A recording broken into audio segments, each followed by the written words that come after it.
J'espère que vous allez bien. Salam alaikum. La France est inquiète. La France est inquiète par rapport à la situation politique actuelle en Algérie et elle craint des débordements provoqués sur son propre territoire, des débordements provoqués par les tensions politiques actuelles en Algérie.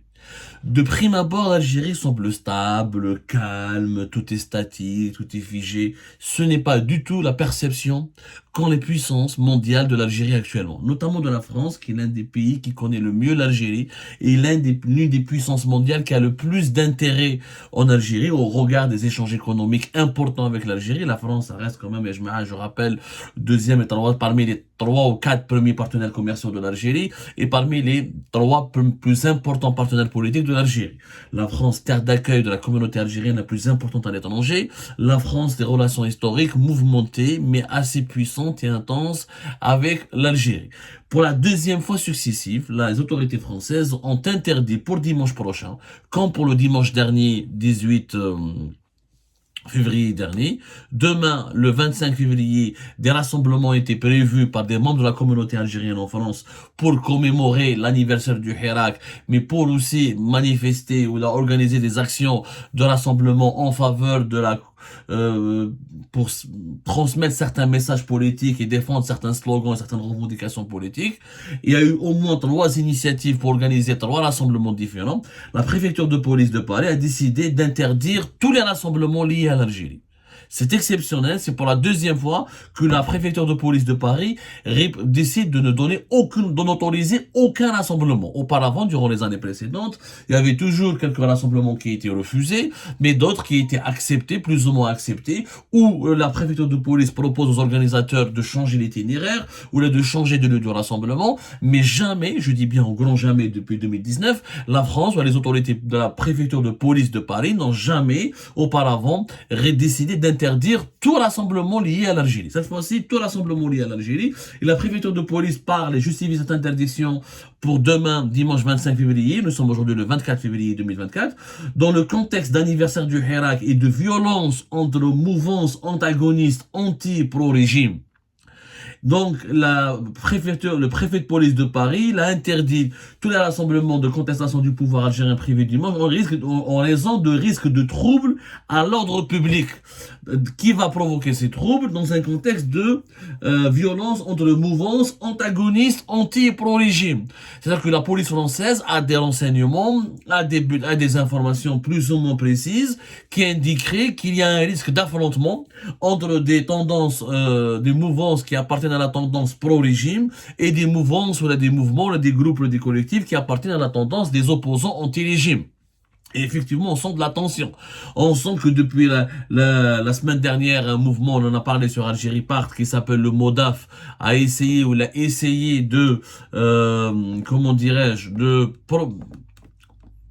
d'organiser un rassemblement pour la journée nationale du Shahid. Ils ont voulu la commémorer en France et pour la transformer en un rassemblement pro-régime Tebboune au nom soi-disant de la défense de l'unité nationale et de la souveraineté du pays, etc. Rappelez-vous, on en a parlé la semaine dernière, c'était le 18 février dernier, on a expliqué pourquoi les autorités françaises ont interdit ce rassemblement porté par des mouvances et un mouvement essentiellement pro-Tebboune, pro-régime Tebboune, et qui a fédéré autour de lui des fanatiques et des intolérants et des éléments très virulents qui à chaque fois essayent d'organiser des actions, des rassemblements au cœur de la capitale française pour insulter le Maroc, pour insulter les Kabyles, pour faire des amalgames entre Kabyles et militants du MAC, pour faire des amalgames entre le Maroc et certaines figures de l'opposition algérienne, pour salir la réputation des journalistes exilés en France qui dérangent le régime algérien, pour s'attaquer publiquement à travers des appels à la haine, du dénigrement, des injures et des calomnies assez violentes et cruelles en plein cœur de Paris. Chifna Oussara fait mars et mai 2023, oui, des groupuscules ont essayé d'aller sur la place de la République ou la place de la Nation en arborant des slogans anti-marocains, anti-kabyles, encore une fois en faisant des amalgames très dangereux entre opposants algériens et système politique marocain, entre militants du MAC et militants de la cause berbère et de la réhabilitation réhabilitation de l'identité amazigh. Les autorités françaises, à travers les renseignements généraux, qui aujourd'hui font partie de la Direction générale de la sécurité intérieure, la DGSI, ont certainement fait des enquêtes assez poussées et ont identifié que des réseaux pro-régime algérien étaient en train, voulaient commettre des actes violents sur le territoire français en provoquant les opposants, en allant provoquer, en organisant des rassemblements pro-régime Tebboune. Sincèrement, chefna le MODAF, et comment il salue le bilan de Tebboune, comment il ne parle jamais des détenus politiques, comment il ne parle jamais de la répression politique, comment il chante à la gloire du régime de Tebboune. En fait, il y a des opérations, il y a certaines opérations téléguidées depuis Alger par des officiers sécuritaires. Oui, il y a certains collectifs, certains groupes, certains influenceurs algériens établis en France essayent de créer la zizanie, de semer la zizanie sur le territoire français en provoquant des tensions au sein de la communauté algérienne. Mais les autorités françaises le disent, ils ont même donné le nom des mouvements, là, des collectifs qui ont demandé d'organiser ces rassemblements sur le territoire, à Paris, sur le territoire français. Il s'agit donc du mouvement pour la justice et contre la corruption en Algérie, un autre collectif pour la libération immédiate de tous les détenus politiques et d'opinion en Algérie, et un collectif Ousmo est pour l'installation d'une assemblée constituante et souveraine, et le dernier collectif c'est Libérons l'Algérie. Donc les collectifs, certains sont pro-régime, d'autres sont anti-régime, ils voulaient tous organiser des rassemblements pour parler de l'anniversaire du Hirak, et tous ces collectifs voulaient utiliser l'anniversaire du Hirak pour sa veille politique. Il y a certainement des opposants sincères, il y a d'autres des partisans sincères du régime algérien. Moi j'ai pas de problème qu'on soit un partisan du régime, il n'y a pas de problème. Tu veux soutenir Tebboune et Chengriham, tu viens à Paris, tu organises un rassemblement pour soutenir Tebboune et Chengriham en insultant les opposants, en les accusant d'être des traîtres à la solde du Maroc, en utilisant le Maroc et son roi ou ses institutions comme motif pour les insulter, pour les calomnier, pour dire que le Maroc c'est lui qui est derrière l'opposition algérienne, et en mélangeant, en faisant des amalgames entre les indépendantistes du MAC avec des simples militants d'origine kabyle, d'expression kabyle, d'expression berbère, qui luttent de façon très sincère dans le cadre du respect de l'unité nationale pour la défense des principes et des valeurs de l'identité amazigh. Ça c'est très dangereux, très très dangereux, et c'est la première fois que à Paris, la préfecture de police et les autorités françaises interdisent tout rassemblement. Aucune action n'est tolérée maintenant par la France. Cela signifie, et je pense qu'il y a derrière cela une crainte française, une profonde crainte française, que ça peut déborder, que les actions de contestation organisées en France peuvent déborder sur l'Algérie. En Algérie, il n'y a plus de manifestations, tout est sous contrôle, tout est réprimé, tout est interdit, tu pars, tu vas en prison, tu essaies de faire, même les pro-régimes, même les partisans du régime en Algérie n'arrivent pas à organiser des actions de protestation. Mais les Français ont des informations assez fiables, ils ont bien compris que la situation est tendue en Algérie actuellement. Il n'y a pas de visibilité par rapport aux élections présidentielles de 2024. Personne n'est sûr qu'Abdelmadjid Tebboune va demander un deuxième mandat ou qu'il va le rester qu'il va pouvoir l'obtenir. Peut-être, potentiellement, il y aura une crise autour de la succession de Abdelmadjid Tebboune. Si Abdelmadjid Tebboune ne se lance pas, ou ne décide pas, ou n'obtient pas le feu vert des autres composants du régime algérien pour briguer ou pour candidater pour son deuxième mandat, la France craint une crise politique majeure en Algérie. Et elle le sait. Elle le sait qu'il y a en ce moment, ça bouillonne. On est à 9 mois des élections présidentielles et la France ne veut pas être l'un des théâtres des opérations de cette nouvelle crise politique qui pourrait s'enclencher en Algérie, comme c'était le cas en 2019. Chef le Hirak, la communauté algérienne en France en 2019 jusqu'en 2020-2021, a joué un rôle majeur. Elle a influencé énormément le déroulement du Hirak en Algérie, le déroulement des rapports, le changement, la modification des rapports de force au sein du régime algérien, et elle a été un outil de pression terrible sur le régime algérien. Terrible, au moment où les services secrets algériens, les conseillers à la présidence, l'état-major de l'AMP, ils ont commencé à demander, ils ont commencé à lancer, ou à étudier, ou à parrainer, ou à élaborer des stratégies pour neutraliser les mouvements de la diaspora algérienne en France, tellement ces mouvements, ils avaient de l'impact. Rappelez-vous, il y a eu des rassemblements à Genève, il y a des rassemblements devant le Parlement européen à Strasbourg, d'autres rassemblements devant le siège de l'Union européenne à Bruxelles, et ça dérangeait beaucoup le régime algérien. La diaspora algérienne en France a internationalisé la cause du Hirak, et elle a internationalisé aussi les dysfonctionnements du régime algérien, et elle a participé, elle a contribué à aggraver l'isolement géopolitique du régime algérien en Occident, qui a eu l'image d'un régime autoritaire, liberticide, cruel, criminel et profondément injuste. Aujourd'hui, le régime algérien a tout fait en 2021, 2022 jusqu'à 2023 pour neutraliser les leaders de la diaspora algérienne. Il y a eu d'abord une stratégie de séduction, pas mal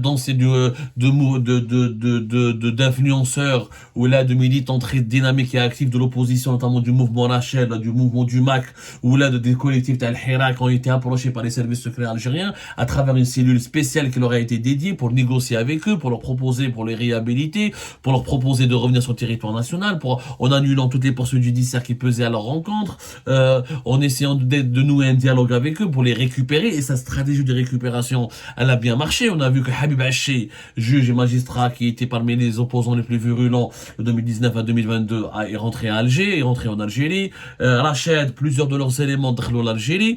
Le plus célèbre d'entre eux, c'était leur ancien porte-parole. Yahya Mkhiyouba, d'autres éléments qui étaient avec le MAC, qui ont déserté les rangs du MAC, sont entrés en Algérie. Plusieurs militants du collectif du Hirak aussi qui étaient parmi les organisateurs des rassemblements et des marches dans la place de la République ont aussi abandonné, se sont éloignés, ont pris leur distance vis-à-vis de l'opposition, ils ont négocié avec le pouvoir algérien. En parallèle de cette stratégie de séduction, de récupération, il y a une stratégie de diabolisation, des pressions de la part des autorités algériennes sur les autorités françaises pour les contraindre à juger, à mettre en cause ou là à livrer ou à extrader les opposants algériens les plus virulents, des attaques médiatiques très virulentes, des violations de la paix publique, des tentatives d'agression sur le territoire français. Rappelez-vous de ce que j'ai subi quand même le 15 août 2023 où j'étais victime d'une tentative d'assassinat, agression, et l'enquête elle est toujours en cours au niveau de la justice française. J'aurai les détails à vous communiquer là-dessus dès que les juges français me donneraient le feu vert pour m'exprimer sur ce sujet, pour ne pas commettre un acte, pour ne pas violer le secret d'instruction. Il y a eu quand même une ambiance délétère, une ambiance très toxique dans laquelle les relations franco-algériennes ont évolué à cause des activités militantes et des activités politiques de certaines tendances de la diaspora algérienne sur le territoire français. Mais la France aujourd'hui ne veut plus commettre l'erreur de 2019. Elle sait que c'est une année d'élection, elle a compris qu'il n'y a pas de consensus autour du deuxième mandat, qu'il est possible qu'Abdelmajid Tebboune ne soit pas reconduit, qu'il ne pourrait plus être président à la fin du mois de décembre 2024. Elle ne prend plus de position. Plus personne en France ne parle de la visite d'Abdelmajid Tebboune sur le territoire français. La France d'Emmanuel Macron, qui a toujours été le grand ami de l'Algérie et qui a fait le pari sur l'Algérie de 2019 à 2023, est en train maintenant de changer de cap et elle se rapproche du Maroc. Beaucoup de signes de rapprochement. On a vu la semaine dernière les sœurs du roi Mohamed VI ont été invitées. Le ministre des Affaires étrangères, le nouveau ministre des Affaires étrangères français, donc le gouvernement Gabriel Attal, a fait des éloges au Maroc. Il s'apprête à aller au Maroc bientôt. Emmanuel Macron a eu un échange téléphonique clair et direct avec Mohamed VI, alors que Mohamed VI et Emmanuel Macron ne se parlaient plus depuis pratiquement 2021 et 2022, notamment à cause de la crise du dossier Taï Pegasus. Donc la France se rapproche du Maroc parce qu'elle comprend qu'en Algérie, ça risque de péter. Ça risque de péter en 2024, il risque d'avoir une crise politique.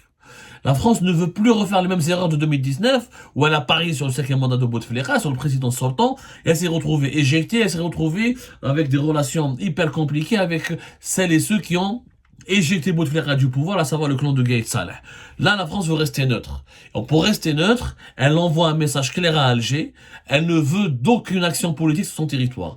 Que ces actions soient portées ou élaborées ou défendues ou véhiculées par les mouvances protagonistes du régime ou des mouvances antagonistes du régime, comme le dit clairement la préfecture de police de Paris. La France ne veut plus se mêler, ne veut plus subir les jeux malsains